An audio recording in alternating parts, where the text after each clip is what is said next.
I'll ask him about the security upgrades for that. Why don't you maybe fill me in anything in particular you wanted to address on that? Well, we are discussing the budget.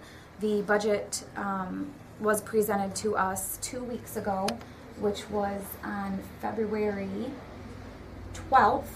The council received the mayor's proposed budget, and last night was our first meeting that we are starting to discuss the budget. Gives us a little time to work with our comptroller, who is here from the state, and also gives us some time to palette the budget, come up with some questions. A lot of the council members have been doing their research and going line by line through the budget. Jim Brady does a great job every year of developing his own budget and his own thoughts in his own way. He does share that with the rest of the council, so we're able to kind of see where he's coming from. And I have several questions that I posed to our auditor, comptroller, the mayor, certain things that is on our capital plan that Tom and I developed through strategic planning about a year ago, and certain things that need to be budgeted for in the capital plan that should be in the budget, and whether or not we're going to keep them in there, we're going to cut those, and what is our plan for the future for those projects. Right now the mayor has a 2% decrease in her budget, and we're just going through to see if that's going to be workable, and how that will affect the budgets next year. The council needs to keep in mind that we have 4 unions that are being negotiated currently. So any type of increases in pay, we'll have to come up with that money somewhere. We also have infrastructure needs that definitely need to be addressed. Light poles, Bradner Stadium, the tunnel at the stadium, parks, buildings, maintenance, of course, all the normal everyday issues that the city is faced with. We have some vehicles that we need to fund for replacement because they're in pretty rough shape, and inspection is a concern for those, whether they'll pass or not. So we do have a capital plan in regards to the vehicle fleet management. We also have a plan, the 5-year capital plan that anybody can obtain through our city. And so keeping those in mind in the proposed budget, we just want to make sure that we're headed in the right direction.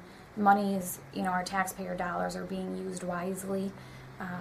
We want to make sure that we, of course, maintain our streets. I feel my taxpayers, my constituents, that's a priority to them, is their streets. We maintain those, making sure we allocate enough monies of taxpayer dollars for those roadways is definitely something that we need to keep in mind.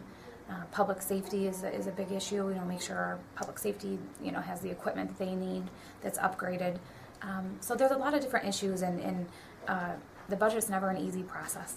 We go line by line. We look at the proposed budgets that the department heads give to us in the beginning of the year in January. They come to the council giving us their proposed budget. We then take that into consideration, and every council member should take their proposed budget and what was cut from proposed from the mayor's budget, and talk to the department heads and say, hey, is this something that it's okay that it was cut? Is this something that's a necessity or priority? I had some few issues with cuts in tires and oil. Tires prices have gone up because of increase in prices of fuel and oil and things like that. So we just need to make sure we look at the history and we don't sell ourselves too short. So that's where we're at with the budget process. Next Tuesday, Matt Keller, who's the chairman of the Finance Committee, is planning on continuing the discussion of the budget. And so we're going to be, every week plugging away a little bit more. And of course, the council members will meet maybe separately with a few others and just share our thoughts. And hopefully we can add, delete, what have you, and come up with our final budget that we all can vote on and pass by April 15th. Awesome. Yeah, other than that, basically, the budget process is one of our main priorities right now. Tom can talk a little bit about what's going on around the city at Bradner Stadium. There's some work being done over there, and police renovations, getting some funding for that that wasn't in the budget that, we can fund separately. So, yeah. Very cool. All right. Well, I can work with that. Thank you very much.